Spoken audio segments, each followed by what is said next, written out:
Welcome to another episode of ERAtv, where we have a little fun with the movers and shakers in the direct response business. I'm Craig Burnett. With me is the father of the modern day infomercial, Mr. Jeff Meltzer. Jeff, good to see you. That's a humbling introduction, I must say. I'm surprised you don't have a longer beard or something. Actually, I'm surprised I still have hair on my head at this point. that's probably a good thing. And it's not dyed, and there's no GLH. So. See? There you go. What about topic, though? I don't give away my secrets, All Greg. right. Well, neither do I. So, Jeff, you've been in this business for a long, long time. You've seen a lot of things. And we have a lot of ways to measure the successes of what we do. Lots of metrics and data, and you get bombarded by all of that stuff. Which do you value more? Do you value your gut instinct or your years of experience? Oh, that's a good question. And truthfully, it doesn't have a definitive answer. What it does have is a two-sided answer, and it has to do with the time period in which you're looking at. This is the 25th anniversary of Meltzer Media Productions. Actually, it's been 3 other companies, but it's Meltzer Media Productions. And yes, it's since the start. If you ask me that from 1985, that question, from 1985, I'd say up until I'm going to go to 2000. I would say it was gut. I would say I know how to sell that product on TV because when people see it, they're going to buy it. But in the modern day infomercial era, with niche marketing, data, it's really about the numbers. Yeah. So it's really changed. Now, you've seen lots of changes in the business, in just the media and the delivery, how we get the spots and the commercials to the viewers. How is it different now than from just 5 years ago? And what are some of the challenges going ahead? A little more specific. Well, specifically, we hear about the social media, we hear about online, we hear about everything, and those of us who've been doing this for so long just on the television side, and we're kind of being dragged kicking and screaming into the online space. How has that changed the way you produce? Do you produce specifically for knowing that it's going to be a different delivery system? Yes, there's no question. There's a tremendous amount of difference in how we produce and how I create a spot and what kinds of pieces of that advertising pie that we use. And I liken that to the feature film days. When feature film started, you could only go to a movie theater. Right.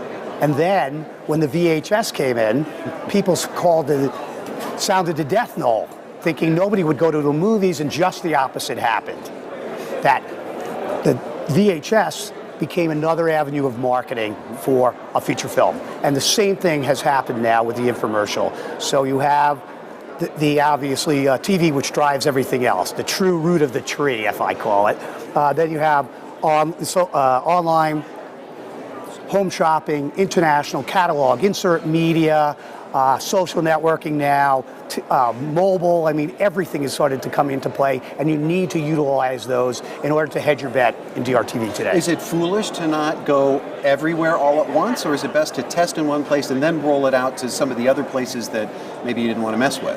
Well, I think if you have the ability to test in as many places, you're certainly hedging your bet, but I think you have to tailor it according to the size of the budget and obviously the campaign that you have. Have you run into products that are killer online but didn't do well on television?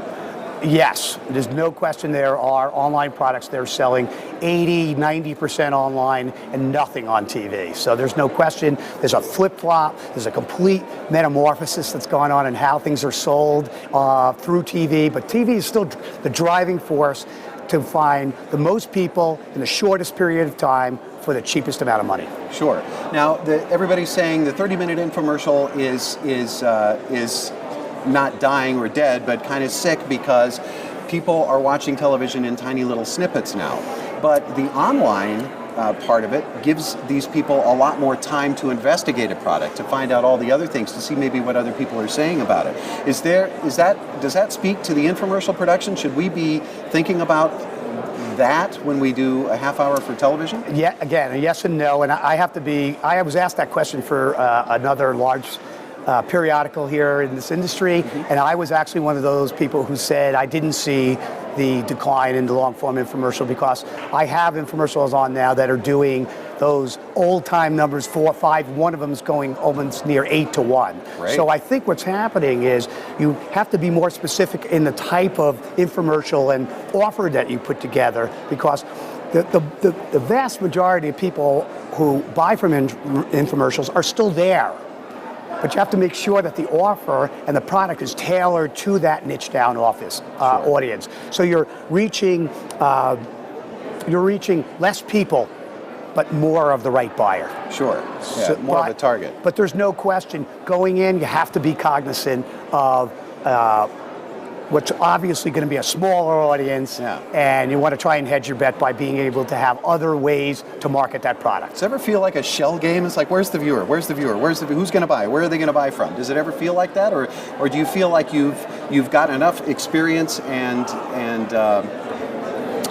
you know where they're going to buy a particular product from? Well, I don't know if I call it a shell game, and you like to think that through all the historical data that we've gotten, that you have a pretty good idea where that buyer is hiding, but ultimately, as much as you know, that's how much you don't know, and that never surprises me. Does that make this industry exciting more than any other sort of advertising? Does that keep you fresh and driven? I learn every day. Yeah. I always say, as much as I think I know, that's how much I don't know.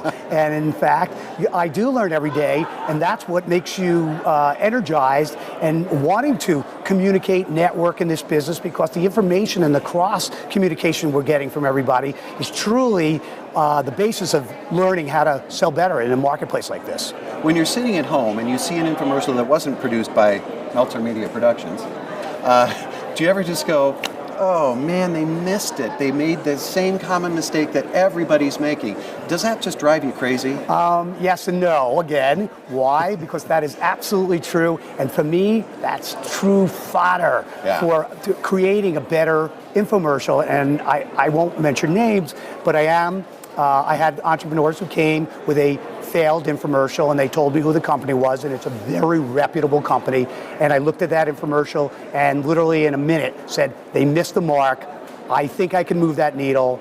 If you have the capacity, I would like to remake it, and we have, and it's working. So a lot of times you learn from somebody else's mistakes. Thank you. Sure. Now, are there products that you just knew were going to hit, that you felt in your soul that everybody needs one of these, and it just completely tanked? Oh, more times than I can remember, and the other way around. Again, where you go, well, I'll give it a shot. Hey, it's a payday, and it becomes a phenomenon. I mean, look, you don't have to go any further than the Snuggie to understand that. And look, that's not a model that I ever say to look at, because it's such a aberration, and you could ask the All-Star guys. But no question, again, you never know what is going to be hot at any given period of time according to what's going on in today's society. Yeah. Now, what about Pitchman and Shark Tank and some of the other shows that have shone a light on our industry and really ripped open the walls and showed all of our weaknesses and strengths to the buying public? Has that helped us or hurt us? Anthony Sullivan was talking to me about the fact that now the consumer knows that somewhere in Peoria there's a guy who thought about this, built the prototype in his garage, and now is sitting there hoping it succeeds. And so there's always a person behind the product. Is all that shining spotlight helping us out, do you think? Well, that subscribes to the theory of any PR is good PR. And I think in this case it is, because we're getting our message out to people that America is filled with entrepreneurs and inventors, and that's what makes this country great. So I would say yes, that's a great thing. That's great. I do, and I like the representation that we have on there. Kevin and Sully are great spokespeople for our industry. Absolutely. And I understand one of your newest products, and I think we're announcing it here, David, we're announcing it here on ERAtv, is the As Seen on TV band. It's coming out with a new DVD set. That's true. Actually, it's a $9.95. You will get two. It's a great gift. And luckily, I have a day job, because I know we're not going to sell that many. And for $10.95, they'll come to your house. And actually, one of the funniest things. And for $11.95, they'll leave. One of the great compliments that we got when we got off the stage was, and this was truly from this person's heart, was, "Hey, you guys are good enough to play weddings." Excellent. And I felt good. Listen, it's a thrill and a privilege to play for our fellow association members, and nobody would have thought that this would become a perennial event. And I'm one of the proudest accomplishments for ERA that I've had, for sure. Absolutely. I really Jeff, appreciate thanks it. so much. Thanks True for pleasure having to me. talk to an industry leader. Thank you for watching ERAtv. I'm Craig Burnett. We'll see you next time.